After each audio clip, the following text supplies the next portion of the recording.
আসসালামু আলাইকুম। এটেন বাংলার সংবাদে সবাইকে স্বাগত জানাচ্ছি অনামিকা হাসান পুনম।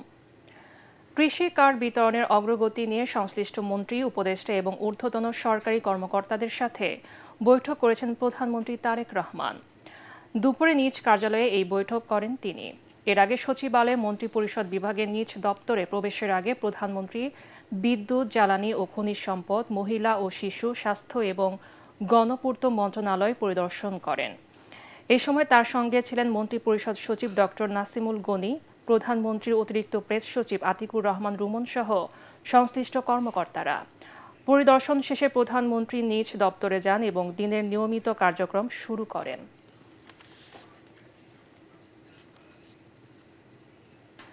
দলীয় প্রতীকে স্থানীয় সরকার নির্বাচন হওয়া উচিত নয় বলে মন্তব্য করেছেন স্থানীয় সরকার প্রতিমন্ত্রী মীর শাহে আলম। সংসদে সাংবাদিকদের প্রশ্নের জবাবে তিনি এই কথা বলেন।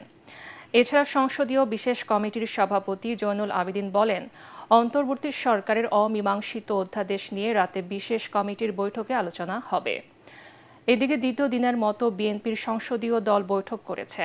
এর আগে সকালে বিরোধী দলের সংসদীয় দলের বৈঠক অনুষ্ঠিত হয়। এছাড়া বিকেল ৩টায় মুলতবির পর সংসদের প্রথম অধিবেশন আবারও শুরু হয়। স্থানীয় সরকার মন্ত্রণালয়ের স্থানীয় সরকার প্রতিষ্ঠান, সিটি কর্পোরেশন, পৌরসভা, জেলা পরিষদ, উপজেলা পরিষদ, এই অধ্যাদেশগুলি রয়েছে, ইউনিয়ন পরিষদও রয়েছে। এগুলো বিশেষ কমিটিতে যাচাই বাছাই হচ্ছে। জাতীয় সংসদে আইন আকারে উপস্থাপন করব এবং পার্লামেন্টে যদি এটা অনুমোদন হয় তখন এটা কার্যকরী।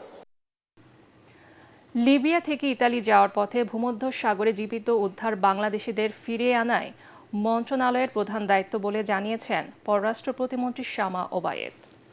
এ সময় তিনি বলেন, বাংলাদেশ ও লিবিয়ার যে চক্র মানব পাচারে জড়িত তাদের চিহ্নিত করে শেকড় খুঁজে বের করতে চায় সরকার। এই সংকট সমাধানে গ্রিস, বাংলাদেশ ও লিবিয়া একত্রে কাজ করছে বলেও জানান তিনি।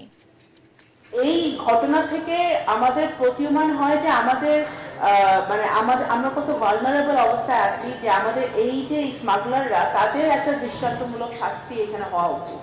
এবং ওদেরকে আমি যে আজকে সকালে আমি সেটা আমার মন্ত্রণালয়কে আমি সেটা বললাম, আমি মিশনকে বলি যে এইটা আইডেন্টিফাই করা যায় কিভাবে, যে কারা এটা করছে।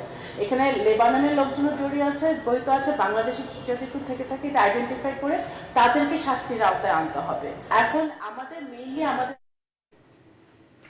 সড়ক পরিবহন মন্ত্রী শেখ রবিউল আলম জানিয়েছেন, সব পাবলিক পরিবহনে জিপিএস সিস্টেম চালুর সিদ্ধান্ত নিয়েছে সরকার। দুপুরে সচিবালয়ে সাংবাদিকদের তিনি এ কথা জানান। মন্ত্রী বলেন, প্রতিটি পাবলিক বাসে জিপিএস ট্র্যাকার লাগানো হবে। অতিরিক্ত গতি, ভাড়া আদায়, ট্রাফিক আইন অমান্য করলে তার বিরুদ্ধে মামলার কাগজ চলে যাবে। এছাড়া ফেরিতে বাসে ওঠার আগে সব যাত্রীকে অবশ্যই নামিয়ে দিতে হবে বলেও সতর্ক করেন তিনি।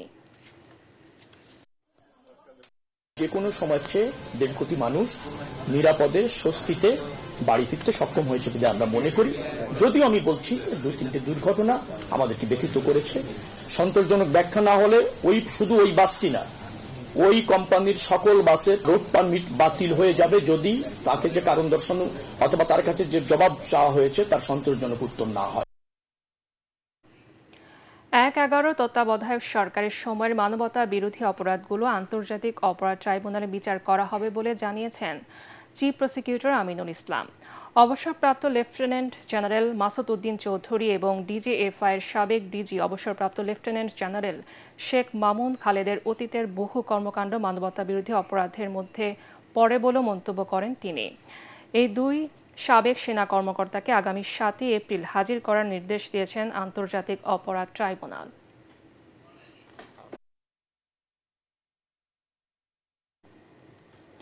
পরবর্তী সংবাদ দেখার আমন্ত্রণ জানিয়ে এখনকার মতো শেষ করছি।